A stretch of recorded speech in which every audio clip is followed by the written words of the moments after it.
Yo, what up? Welcome to another episode of Source and Company. I'm your host, Source, of course. As always, you can follow me on Instagram and Twitter.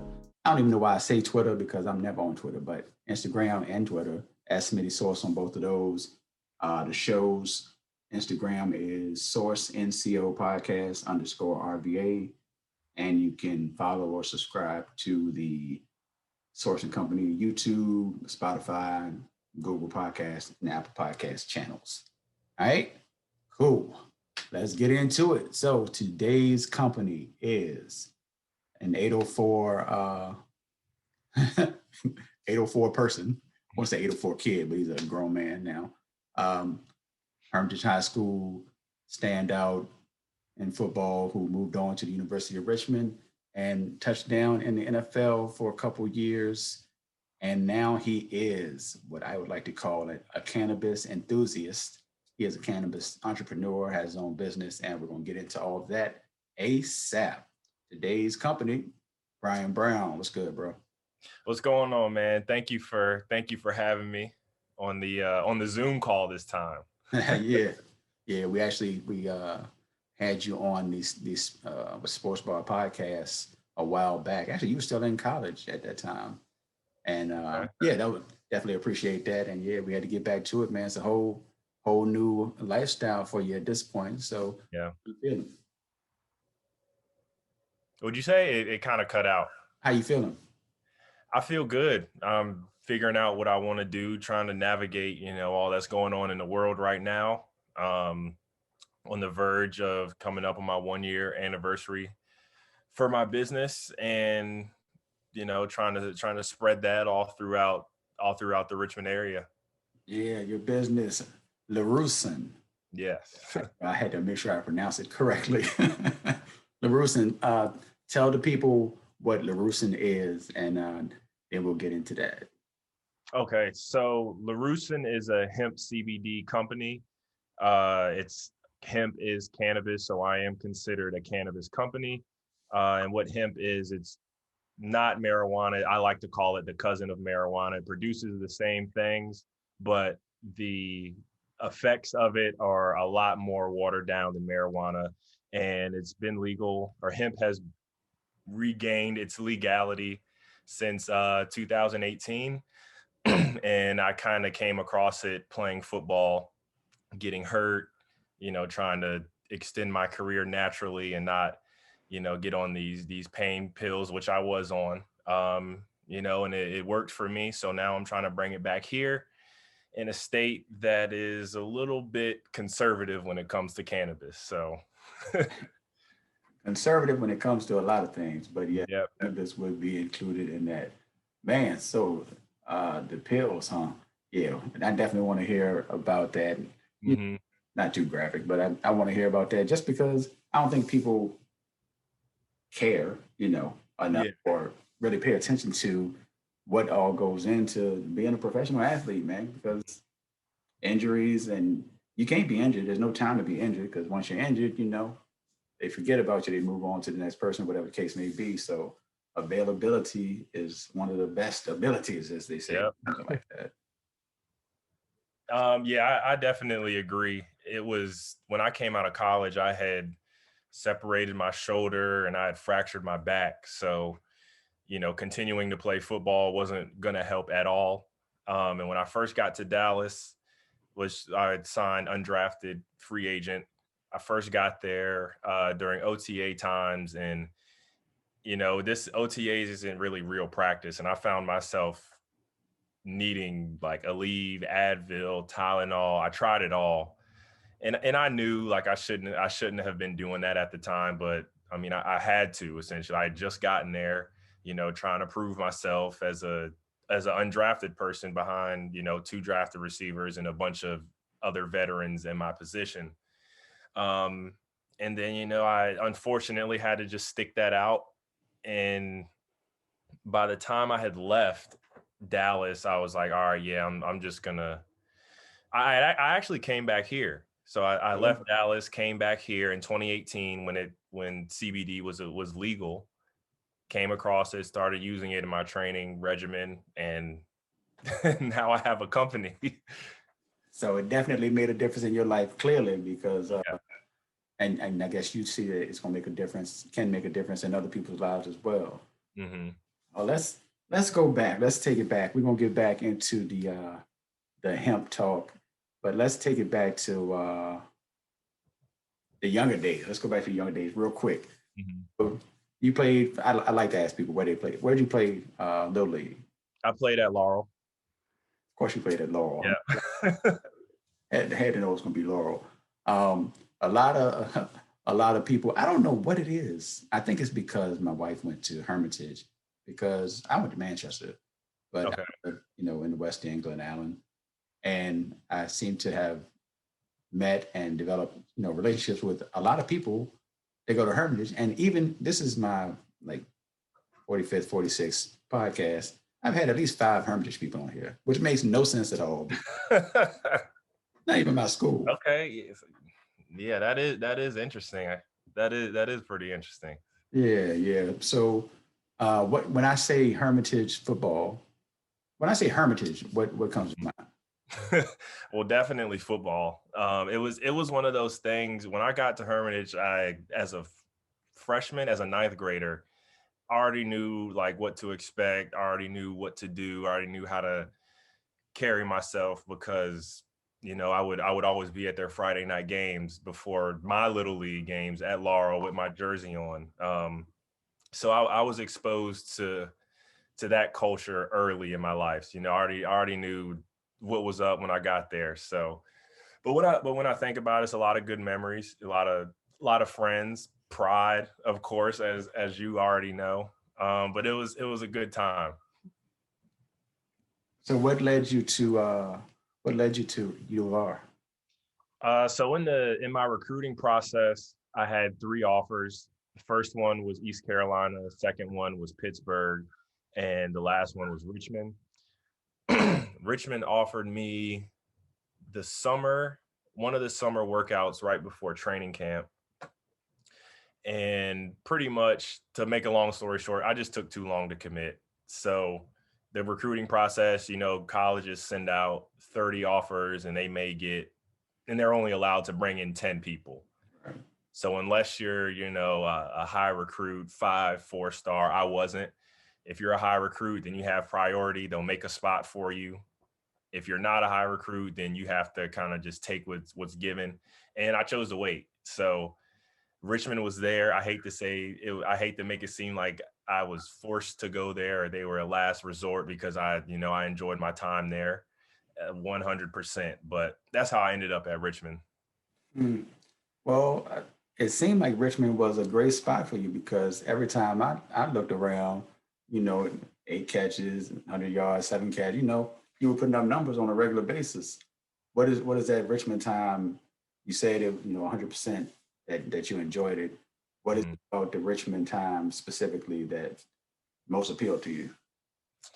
Just being local, remaining local. You can throw. I always used to tell people you can throw a rock from Hermitage to Richmond. A lot of my parents and a lot of my family got to come to the games. A lot of my friends got to come to the games. Those who were around.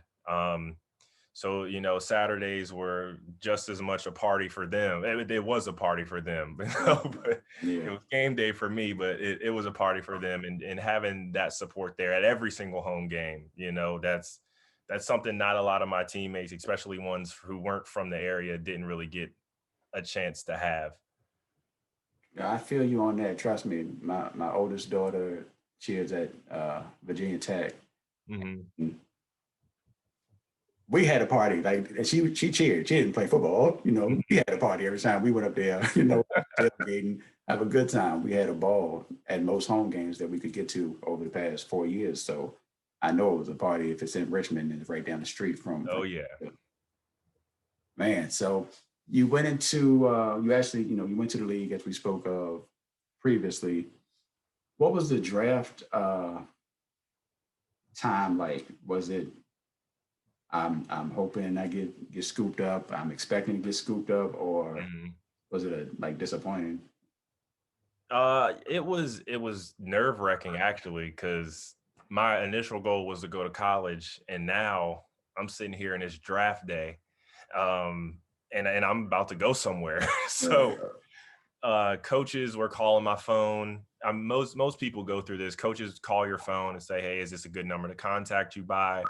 I can't remember how many teams, but it was a lot of different teams. Teams who I hadn't talked to, teams who weren't at my pro day were reaching out to me. So I'm thinking, oh yeah, I'm thinking I'm about to get drafted. But actually, on the last day, the last draft day, I got a call from the Cowboys receivers coach. I got a call from somebody in Dallas saying, we want to draft you, but we're not too sure yet. So I'm sitting there, I'm with all my family. I'm thinking I'm about to get drafted to the Dallas Cowboys. But that didn't happen. I didn't get drafted. They picked me up right after. It was instantly. So I took it and I ran with it. And how does one go from the University of Richmond? Not how do you go from University of Richmond to Dallas, but how do you mentally go from the University of Richmond to the Dallas Cowboys? I guess it was all work when you got there though, because you had something to prove. Yeah, it really was all work. OTAs, training camp, working my way on the practice squad. It was work for however many months that was, from May until about September. It was work. So that no, that's how it is when you play football. Sometimes you just got to work, and you're on the highest level, you're fighting for that spot, and that's just what you have to do. Indeed, indeed. I love it, man. I hate Dallas, but I appreciate it. I don't hate Dallas. I shouldn't say that. I don't hate Dallas. I'm an Eagles fan, but Okay. I just don't like Dallas fans. Dallas fans are funny acting, but I'm sure you know that from personal experience. So, Yeah, very aware. all right. So let's talk about this Laruesson. First of all, obviously the stigma with weed in general Mhm. is um, laziness. It's a party. It's Yeah. cool when you're going out and party, whatever the case may be. But the stigma is you're a lazy person. You're throwing your life away, all that type of stuff. So how does the hemp world and is hemp? What's the comparison between hemp and CBD? Are they similar? CBD is what cannabis plants produce. So marijuana produces CBD as well. Hmm. Hemp is the name of the individual plant. Marijuana is the name of the individual plant. And both of those plants are cannabis plants. Gotcha, gotcha. Yeah. So with it's so many ways this can go. 'Cause Yeah.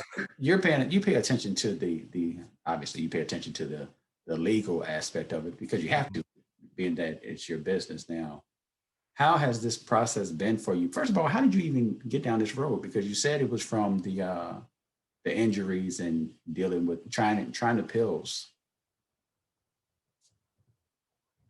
How I don't ask you about pills because pills are so crazy, and I don't want you to say anything that's going to be questioned. Hmm.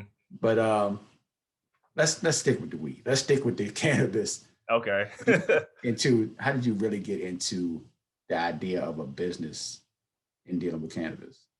It worked for me. It's no other way around it. Of course, when you grow up, you got the stigmas about just cannabis in general, and then you've got the side that's like, hold on, it's actually medicine. Mhm. So I always had that thought in my head. I never knew I would pursue it at all ever. But when a chance for me, a professional athlete, somebody who needs their body to perform so that I can make a living to some extent, when it comes to that and extending my playing career in an industry where it's 100% injury rate, you got to do what you got to do. And it was really a blessing that I came across it and that it was presented in the as a medical remedy first. So I found it. I started using it. It worked very well, to the point where I was using it and playing different forms of it. The pain creams, the rubs, the edibles with CBD infused into it, all of that stuff. And then to an extent, you can also use it as a cosmetic. So you can, infuse it in lotion, put it Really? on hair stuff. It's good. Not CBD. I'm talking about a different kind of oil, a different type of cannabis oil. So it's like, okay, so what else can this individual plant that only has one meaning, or Mhm. that stigmatized to only mean one thing? Like, what else can that do? And I think that's where the industry is at right now. And even though it's not federally legal. Hmm. So what kind of hoops does that have you jumping through? Because I guess you have to be very careful about how you word things and how you say Yep. things. Yeah.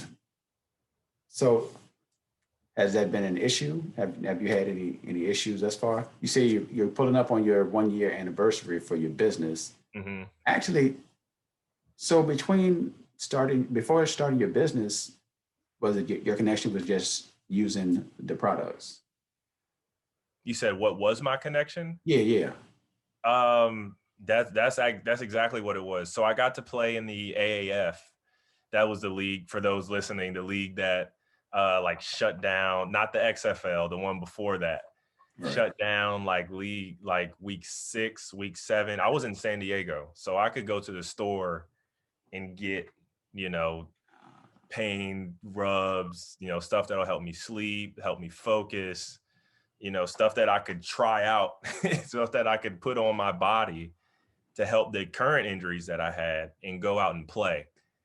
And again, it worked. It allowed me to it allowed my joints to feel great, allow my back to feel great, and it allowed me to perform. So at the end of that, I was, of course, my body was hurting because I was playing football and I had just gotten paid, and I was thinking, do I want to keep playing or do I want to start this? Because I had initially started looking into this when Dallas had let me go after I had taken all the pills and stuff like that. But yeah, it just worked for me. That's really the only thing. Your timing was crazy because Yeah. you're pulling up on a year. COVID hit before March, but it really hit and was recognized across the country in March, the middle of March. So your business was just starting. How did it affect the? Do you even know what a regular business is like? Because your business has been in COVID the whole time. Well, I'm glad you brought that up because COVID actually shed some light and some insight publicly to the whole cannabis industry. So during COVID, cannabis sales skyrocketed, really, really skyrocketed. And on top of that, what happened this summer, it was a lot of black people supporting us, a lot of black business people supporting black businesses. On top of that, that's what really carried me through the summer when COVID was here, and it was affecting us. We couldn't really go anywhere. um but yeah, I'm coming up on 1 year. I'm coming up on 1 year. I, of course, have to comply with some verbiage. I can't say some things because it's not proven by the FDA, but that'll come in due time, and then we can move properly. So the only states that are cannabis approved, I guess, or I guess marijuana approved really is Colorado and is it Washington? It's I don't know all of those states off the top of my head. I'm about to pull up a map right now, actually. I feel like it's cannabis in Washington, Oregon or Washington. I feel like it's Yeah, Washington. all the West Coast states, California, Nevada, Washington, all the recreational states, all the states where anybody can walk in, anybody above a certain age can walk in and buy it. Massachusetts, for some East Coast states, Massachusetts is recreational. Florida is medical. Michigan is recreational. And I think that's it. Like, it's Virginia is medical. I think that's the only southern state with any kind, including Florida, but with any kind of, ease on using cannabis. Which is crazy for Virginia to be even included. I mean, late to the party, but still ahead of 30, 35 other states, but however many it is. Yeah. It's crazy for Virginia. I wouldn't even expect Virginia to have been on that list. But then I've been going into stores over the past year or so, and Hmm. in CBD infused this, CBD oil, CBD, Yep. and it's still you still see people they see it and they're like, is this weed? Yeah. Exactly. Yeah. We don't know any better. We need some education. How does one get educated on uh, the actual positives and the good things about cannabis? Yeah, I mean, you can follow my Instagram, my social media. I talk about how good it is. I talk about what it is, number one, how to differentiate, what is and what isn't, what products to use, the kind of feelings that come with it. But essentially, this is why it needs to be legal. When we think about, legality and making cannabis legal, and even on the federal level, we only think about going into the store and being able to buy it. We don't think about the research that's behind it.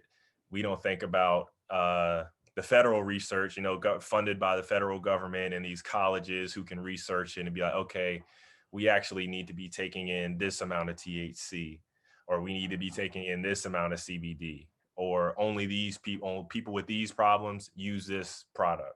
You know, that's something that will come with legalization, because because that means some kind of research will be done into the actual plant, and the effects and the remedies and everything that comes with it.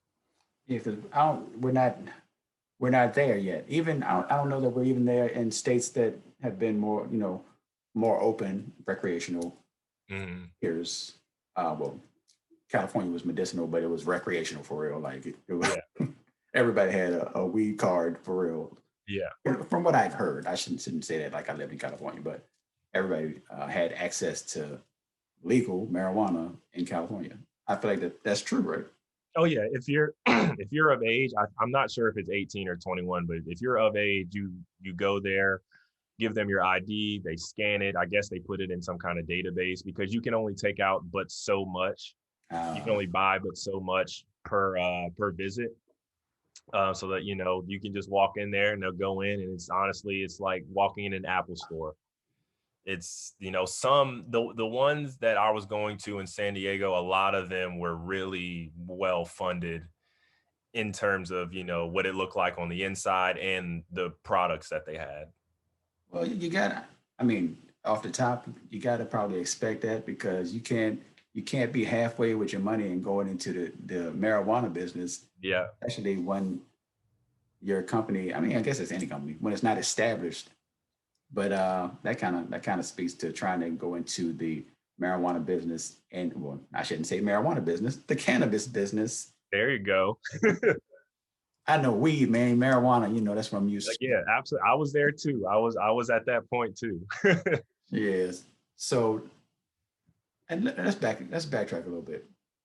Are you done? Like, are you done with the game?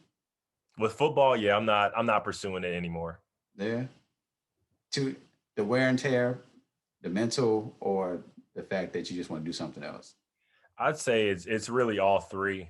When I got back from San Diego, I got a rookie minicamp invite from New Orleans, and that was right after I just did training camp and a couple weeks of a season, and my body was just like, man, just chill out for a little bit. Uh, So I did.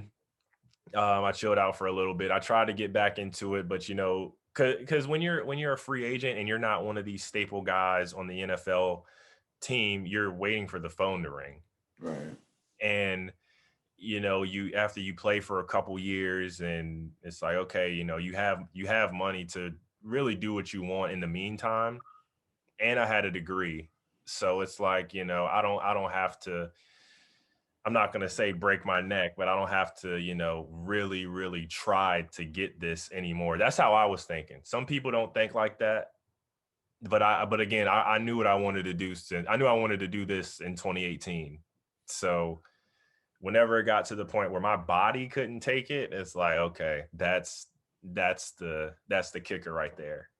That's real. I mean, just when you were talking, it made me think back to I watched One Night in Miami. I don't know if you watched that as of yet.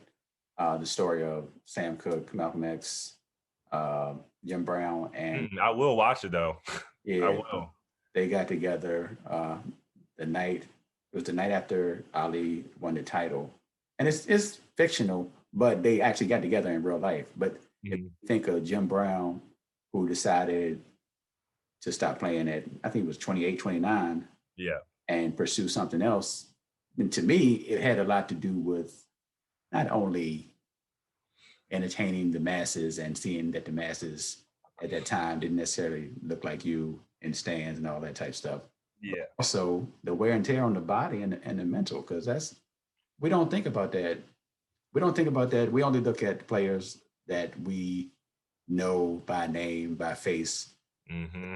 Drew Brees, Tom Brady, and people should realize, we all love sports. People should realize that it takes numerous people going through that physical workout on a daily basis to make a football team. It's not just the guys you see on the screen or you see their stats all the time. Absolutely. So speaking of the NFL, I got up since today's Monday. I mean, this will probably come out this week, but we just had the conference title games yesterday. Mm-hmm. Kansas City beating Buffalo, and then Tampa knocking off Green Bay. Did you get a chance to sit down? I sat down. I made sure I was in the house and sat down and watched every play of both games. Did you get a chance to see anything?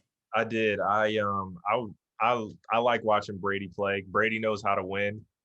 I like watching him play. The Chiefs, I didn't want to see the Chiefs make it because I like the Bills a whole. I mean, they've been the Chiefs are a great team, but I want to see an upset. It's entertainment to me now. So I want to Mm. see the big dog get knocked off, all that stuff. But I did see it. I hope Brady wins it, honestly. Do you think that you think Brady? I'm convinced that Brady is the goat. I don't care what anybody says, but I'll ask your opinion. Do you believe in the goat, and do you believe that Brady is the goat when it comes to the NFL? I think so. He's the best quarterback I've ever seen play. I mean, he just knows how to win, and honestly, that's all that matters, really. I have this argument probably once a week, not argument, but discussion once a week, because I mean, even back probably 7, 8, 9 years ago, I was having the same argument. It was Brady versus Manning, Hmm. and I was always Brady, simply because Brady could get through whatever, and it seemed like Manning, as soon as his wideouts, which isn't on him necessarily, but that because of that timing thing, when his wideouts got jammed up at that line, Hmm. especially against like New England years ago, it was a wrap. Everything went away. But it felt like Brady, other than when Brady gets hit a lot, and obviously he gets a little gun shy when he gets when he gets teed off on for a half a game or so. But I've always thought that Brady was that dude, and I just don't understand. It's the same with LeBron. I don't understand why people like to find a reason to. It feels like they found a reason to dislike greatness. Yeah. I don't know if it's because we're in it, because it's current, or what. How do you feel about that in general? Just the idea of greatness and people being able to see it and respect it in the moment. I think I 100% agree with you. I think it's current. I really think it's current because I mean I don't like to compare players from different times because if I haven't seen you play, then I can only go by the stats. Right, right. Um, but yeah, it's current and great, and you don't appreciate greatness when it's there. You only appreciate greatness when it's not met. So it has to leave. you have to see all the people come in and try to match that. And in some situations, every now and then, once in a generation, it'll happen. But for the most time, your average guy isn't gonna be great per se in terms of stats. Right. Most definitely, because greatness is greatness. That's Yeah. what it is. It's Yeah. special, and it's not every day that you see greatness.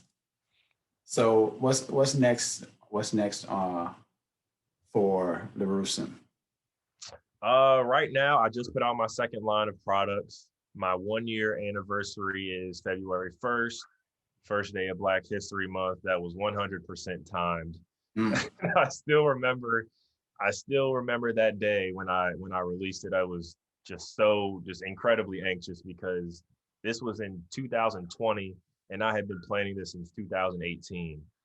So what's next? It kind of depends on legislation in terms of me expanding and doing what I want to do. But you'll whenever COVID, of course. of course. But I want to get my products in front of people. I want people to see my face, people to hear my story. A lot of good stuff. I'm also putting out another product again on my 1 year anniversary, February 1st. So I plan on continuing to expand. And personally, I'm also, of course, a cannabis advocate as well. So I'm working with a lot of local advocates. I really can't even say I'm working with them, but I am joining their efforts in it to help get some things going. I'm gonna, offer my resources. I went to the University of Richmond, so that's a resource. I've got, I played in the NFL, so I've got a lot of resources that I want to offer to some people.